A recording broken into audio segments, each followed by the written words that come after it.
pasang ini background deh. Mana?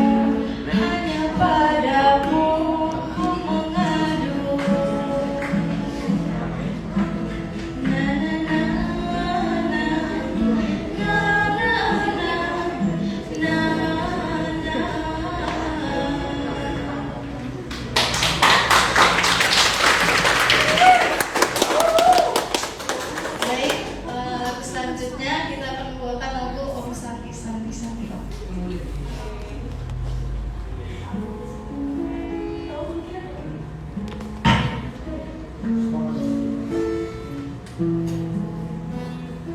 Om Santi Santi Santi. Om Santi Santi Santi.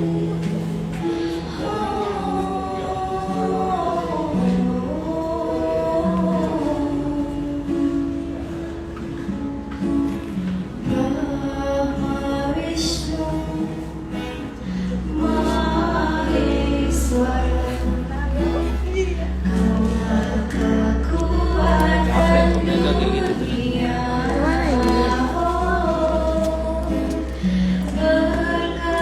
Berkahilah cinta kasih-Mu, agar bahagia hidupku.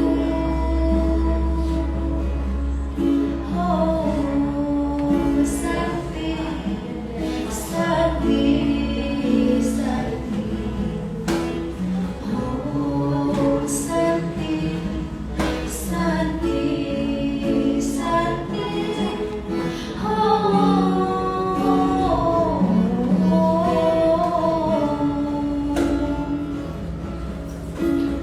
Brahma Vishnu Paramasiwa, Kaulah kekuatan dunia.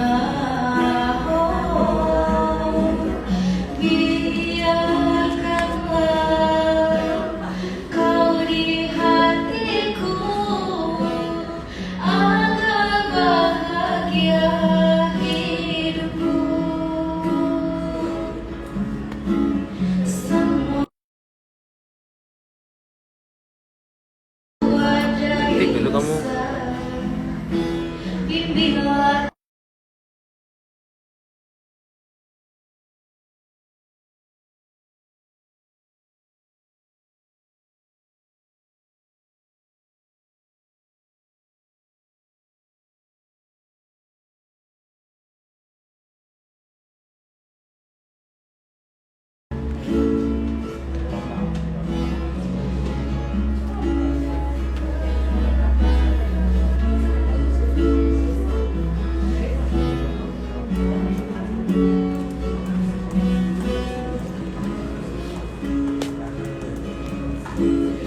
Brahma Vishnu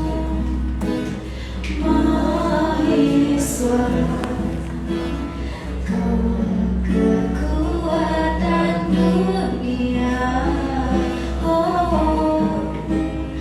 Berkahilah cinta kasih-Mu, agar bahagia hidupku. Semua yang ku ucap, yang ku dengar, yang Laptop. ku buat Nggak tahu saya, dari Mas. besar. Bimbinglah kami dari kegelapan, kebodohan dan keabahan. Nah. Semua yang ku ucap, yang ku dengar, yang ku buat Nah. dari besar. Kamera depan. Bimbinglah kami dari kegelapan, kebodohan dan keabahan. Tak habis ku berhenti memuja namamu. Cek ruang agamanya. Om Santi Santi Santi. Om Santi Santi Santi. Om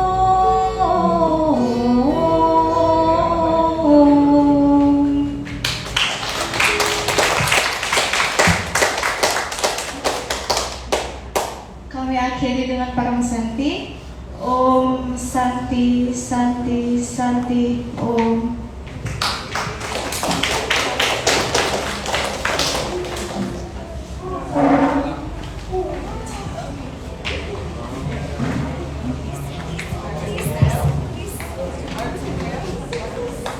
Acara selanjutnya yaitu penyampaian materi jiwa yang akan disampaikan oleh Ibu Nyoman Fitri sebagai perwakilan BM Star Lampung dengan tema hubungan catur asrama dan catur purusarta. Kepada Ibu Nyoman Fitri dipersilakan.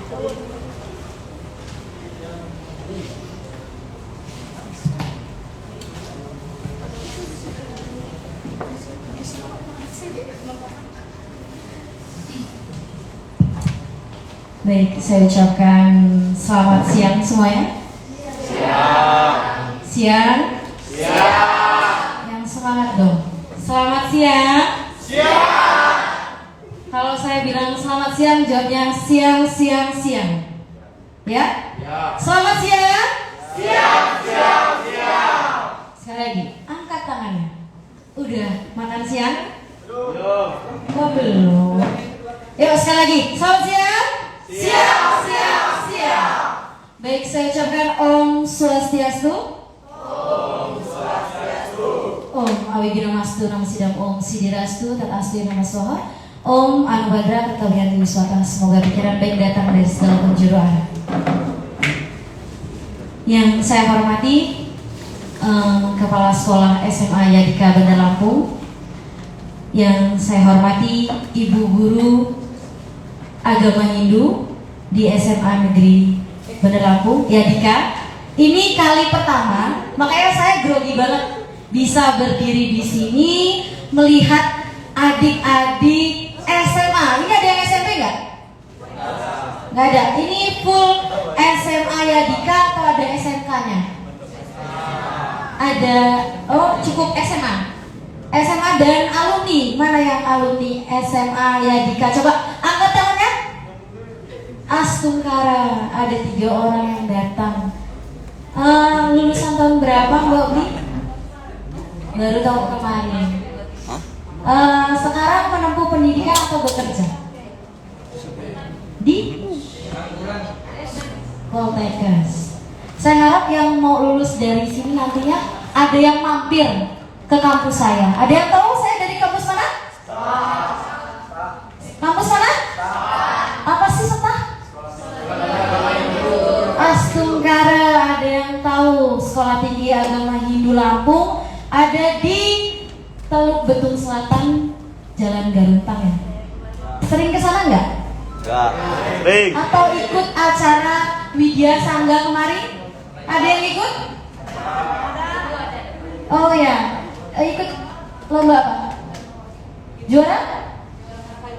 Astungkara dapat harapan. Tepuk tangan dong.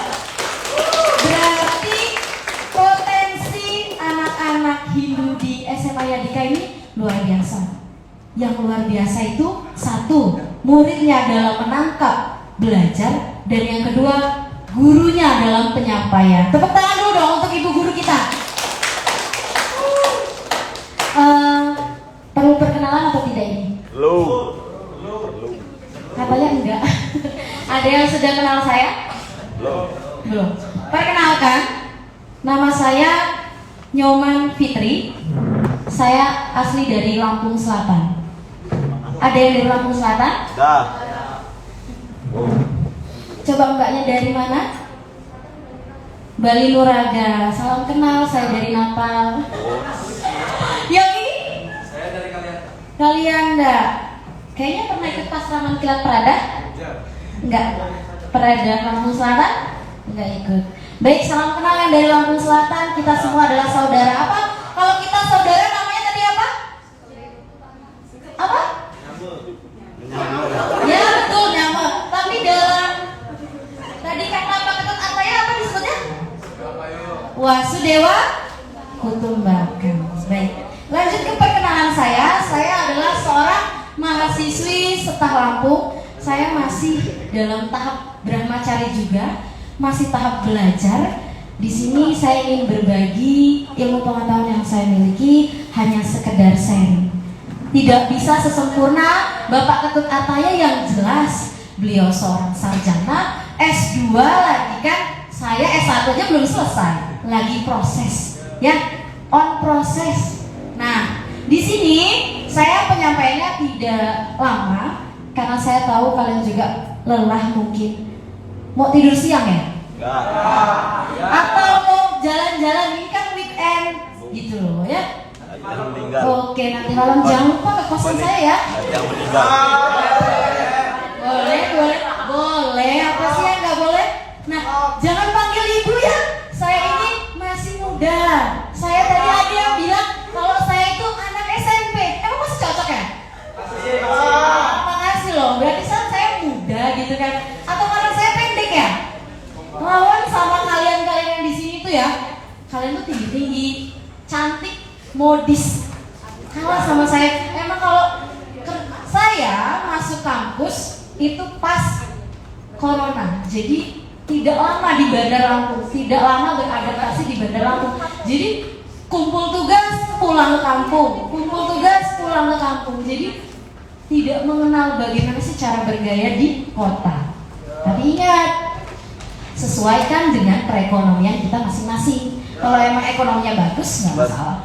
Mau tiap malam check in juga nggak masalah, ya kan? Koyo tuh biasanya. Siapa yang di sini udah pernah koyo? Ayo. Jangan tunjuk-tunjuk, jangan-jangan yang menunjuk itu yang sudah pernah. Ayo. Oke, untuk perkenalan sudah ya. Cukup ya untuk perkenalan. Paham? Paham? Coba ulangi nama saya. Namanya siapa? Saya? Kok lupa? Baru beberapa menit. Siapa nama saya? Nyoman Fitri, perwakilan dari Sekolah Tinggi Agama Hindu Lampung, dan saya diundang institusi dari BEM-nya, bukan dari kampusnya ya, dari BEM. BEM itu apa? Badan Eksekutif Mahasiswa. Oke, saya kesini nggak sendiri. Saya kesini bersama rekan saya yang menemani saya. Kalau saya kesini sendirian, kayaknya saya nyasar sih. Saya nggak tahu soalnya ini kali pertama.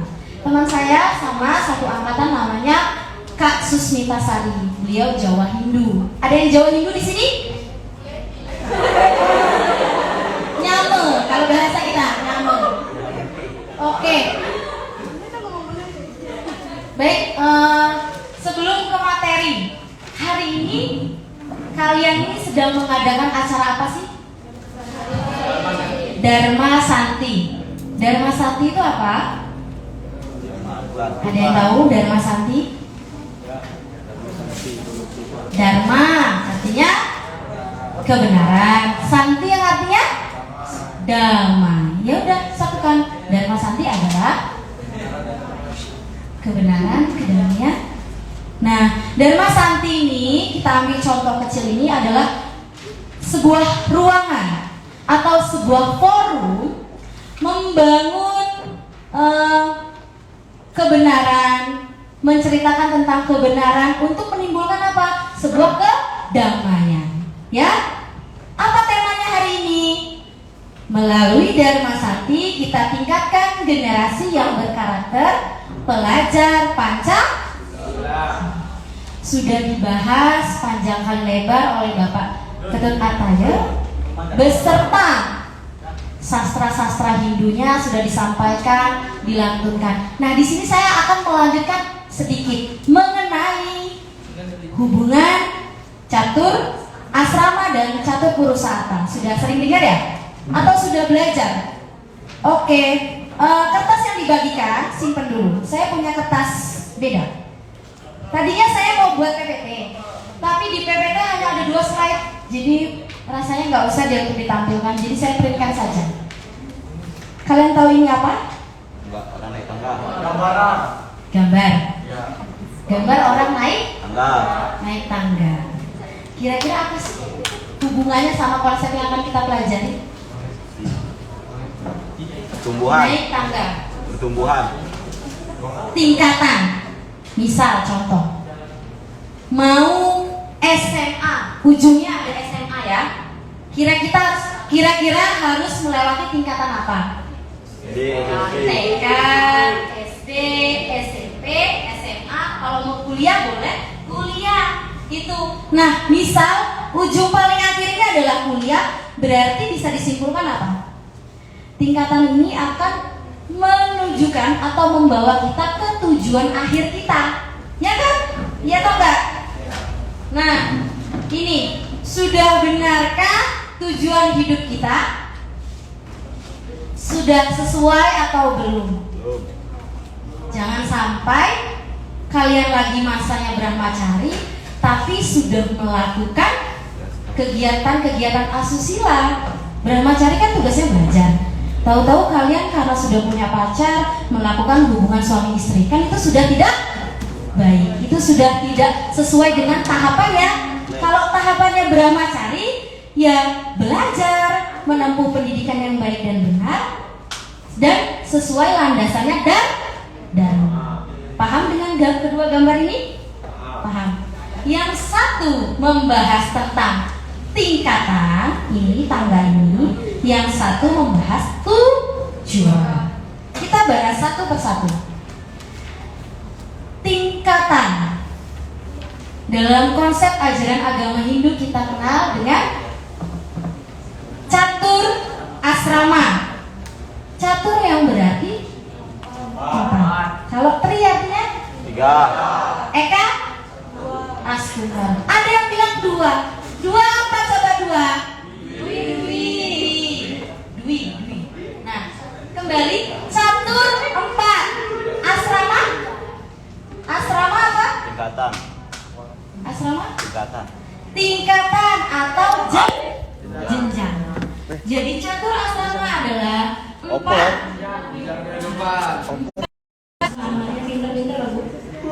Nah, 4 jenjang kehidupan yang harus kita lewati. Ada brahmacari, ada Gryahastha, ada Wanaprastha, ada Biksuka. Tapi yang jawabnya malah alumni. Ini gimana ini? Suaranya ayo keluarkan laki-lakinya. Nah, kalau yang tadi sudah ada 4 tingkatan, yang satu ada 4 tujuan. 4 tujuan dalam agama itu disebut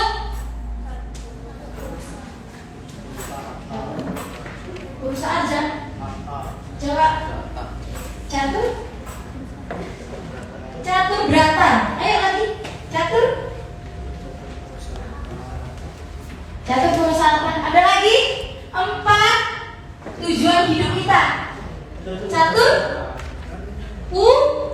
purusa arta. Catur purusa arta. Catur yang artinya 4. Purusa itu jiwa atau manusia. Arta artinya apa di sana? Kebahagiaan. Kebahagiaan. Jadi 4 tujuan hidup manusia untuk menghantarkan kebahagiaan. Kebahagiaannya apa? Tujuan kita untuk bahagia itu mencapai apa? Moksattam, jagadita, yaca, iti, dharma. Paham? Nah, permasalahannya di sini adalah apa sih hubungannya antara catur asrama dan catur purusa arta? Ada yang tahu? Ada yang tahu nggak? Contoh,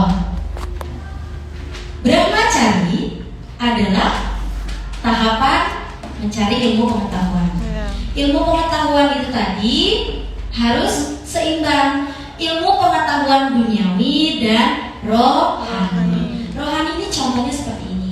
Belajar agama, belajar sastra, mengikuti kegiatan rohim. Jangan bolos-bolos ya kalau ada rohim.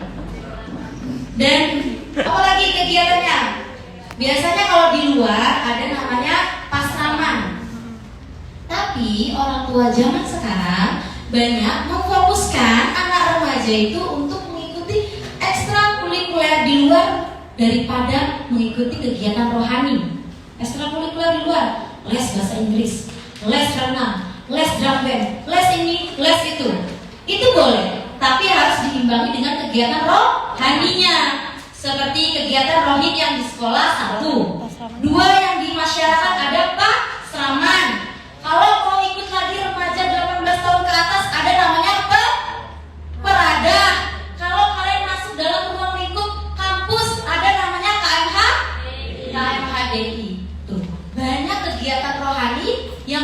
kita dapati, ya.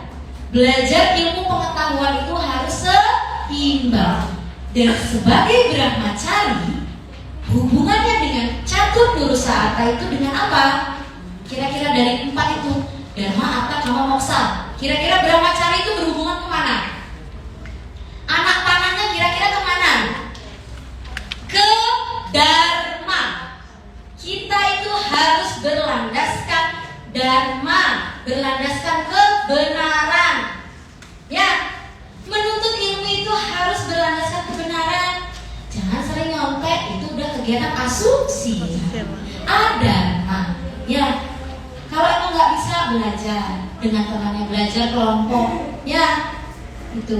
Nah, kunci utama untuk kita bisa mencapai moksa itu dengan apa? Dengan selalu berpegang teguh kepada ajaran Dharma, ajaran kebenaran. Paham ya? Ingat ya, kunci kita bisa mencapai moksa, masanya pembebasan adalah dengan berpegang teguh dengan Dharma. Dharma apa, Mas?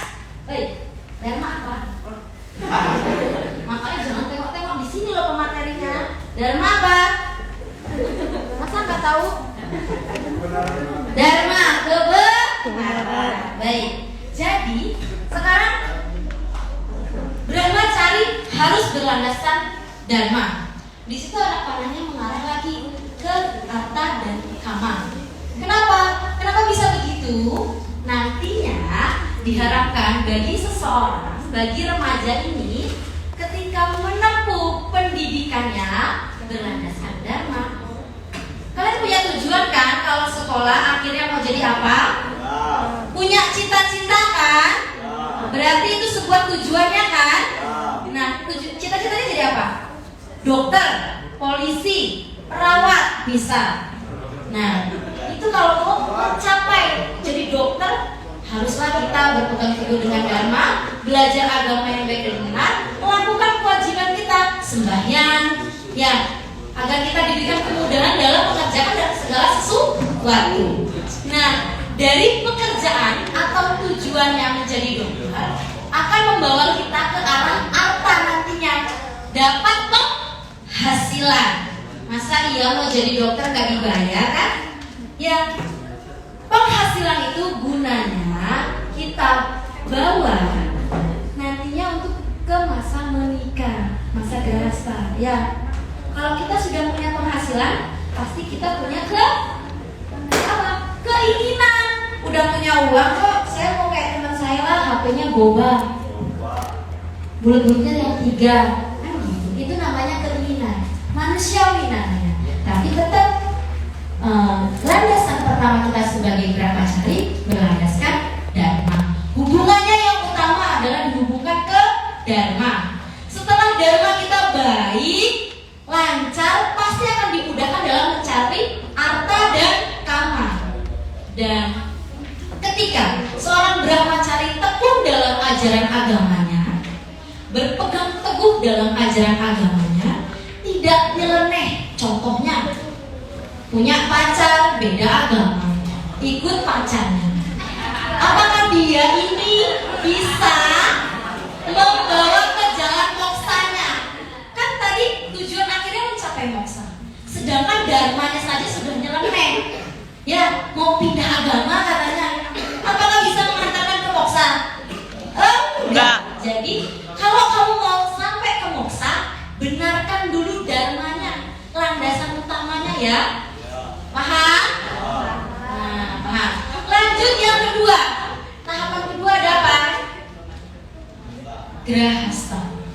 Grahasta itu apa sih? Pernikahan, nganten, pawiwahan. Siapa yang sudah siap menikah? Siap secara mental, fisik, finansial. Ya, mengurus anak itu tidak mudah. Ya, mengurus diri sendiri aja masih males-malesan. Baju masih dicuciin kok udah mau nikah. Ya, ya Mas ya. Nah, lanjut. Halo. Halo. Hai. Jawab. Halo. Hai. Tahap kedua ada grahasta. Grahasta ini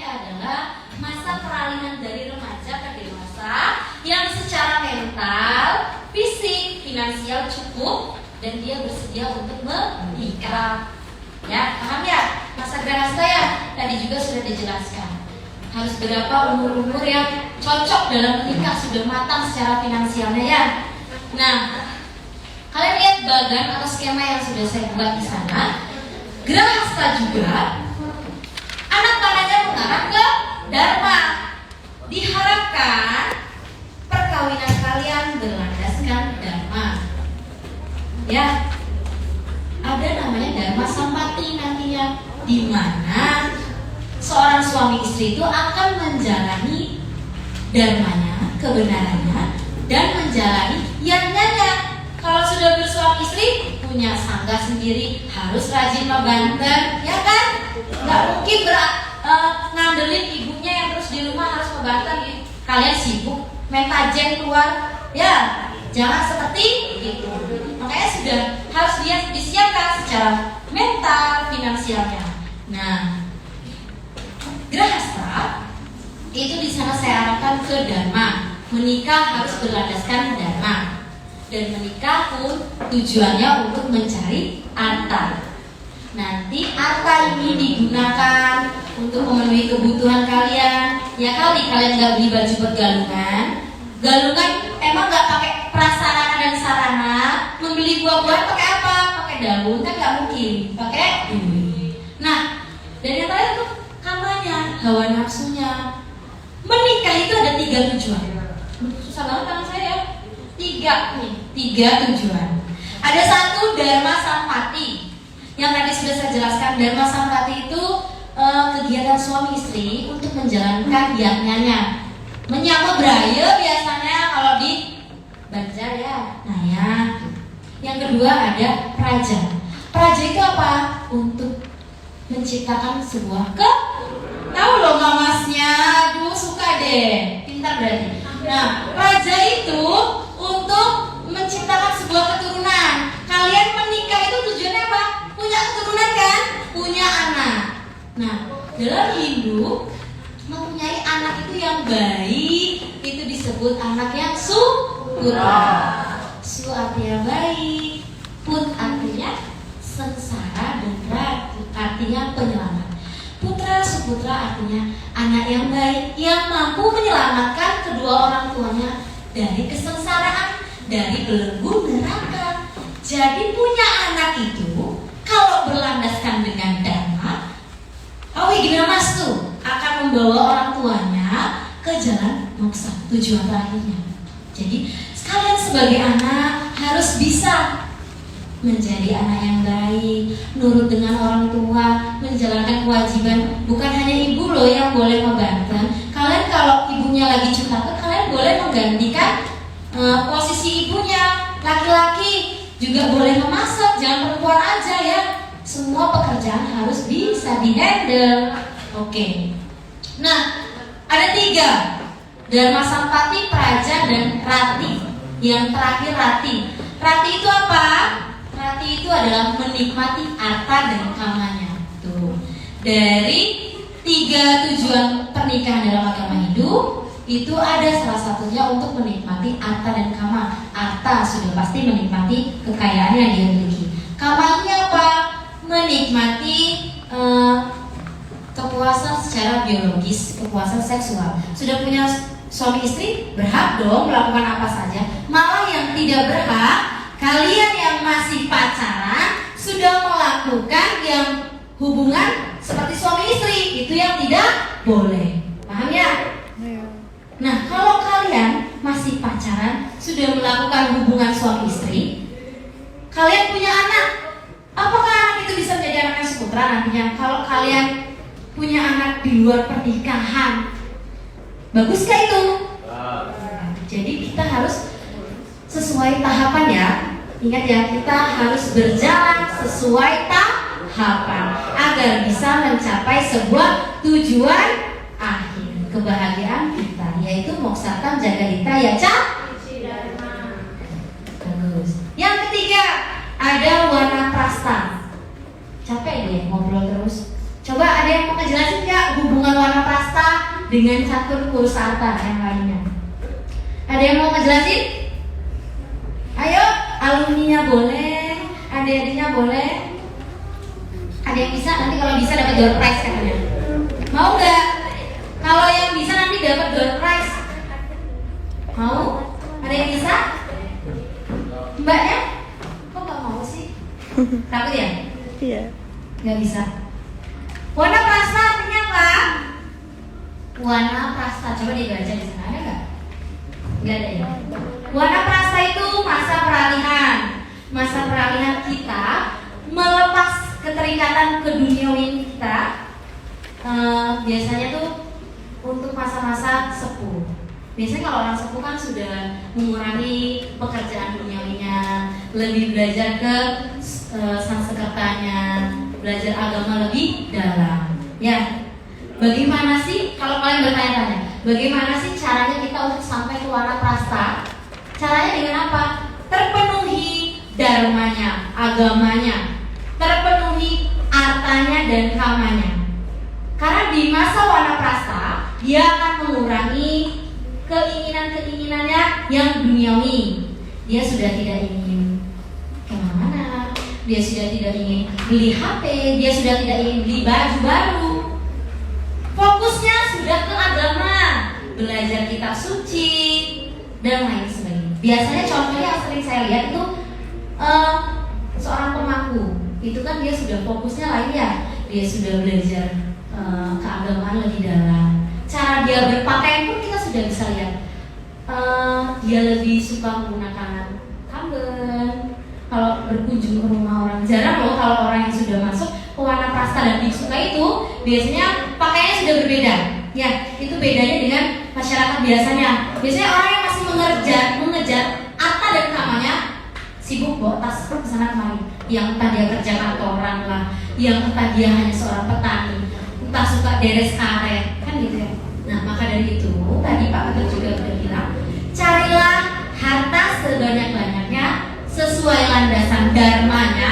Jangan sampai korupsi, merampok itu nggak boleh ya. Harus tetap berlandaskan dharma paling atas. Cari harta sebanyak-banyaknya agar kalian sampai nanti di tahap warna prasta. Ekonomi kalian sudah mapan. Jadi kalian bisa berdana punya atau kalian melakukan tirta yatra gitu. Ya, ke tempat-tempat suci melakukan kegiatan rohani. Paham? Paham. Hubungannya pasti untuk mencapai apa? Moksa.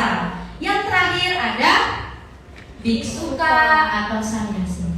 Biksuka sama sannyasi sudah sama ya, cuma bedanya dia lebih fokus dan benar-benar tidak keterikatan lagi dengan keduniawian.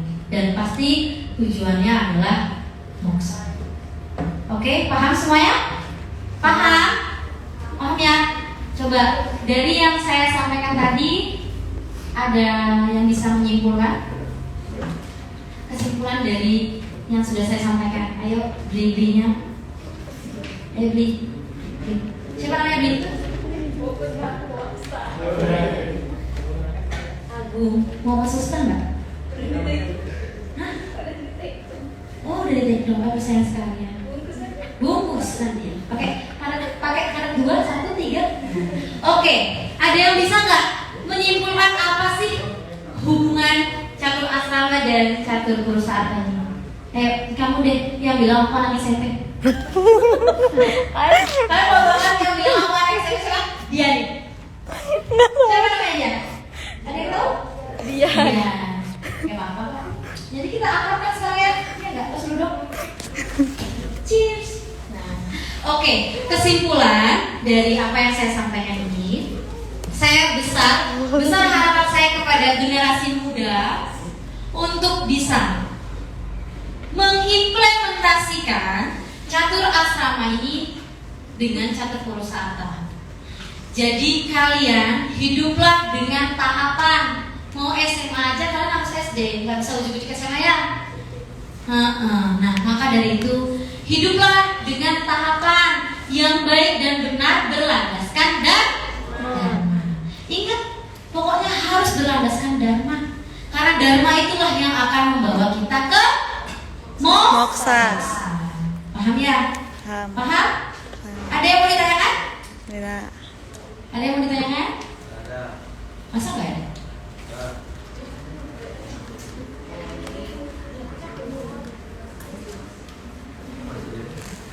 Ada yang mau ditanyakan?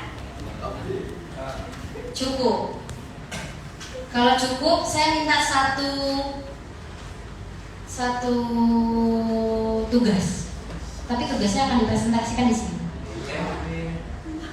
Coba cari, ini pembuktian. Saya dari tadi bilang kita hidup ini harus berlandaskan dharma. Selalu bilang dharma. Apa sih sumbernya? Dari mana? Kok kakak bisa bilang selalu berlandaskan dharma? Sumbernya dari mana? Nah, coba cari sumber yang menyatakan dharma itu harus teguh paling tinggi. Coba dicari. Siapa yang bisa menemukan? Coba aja cari contoh perusahaan gitu. Pasti akan ada yang menemukan. Coba bagi dibuka internetnya.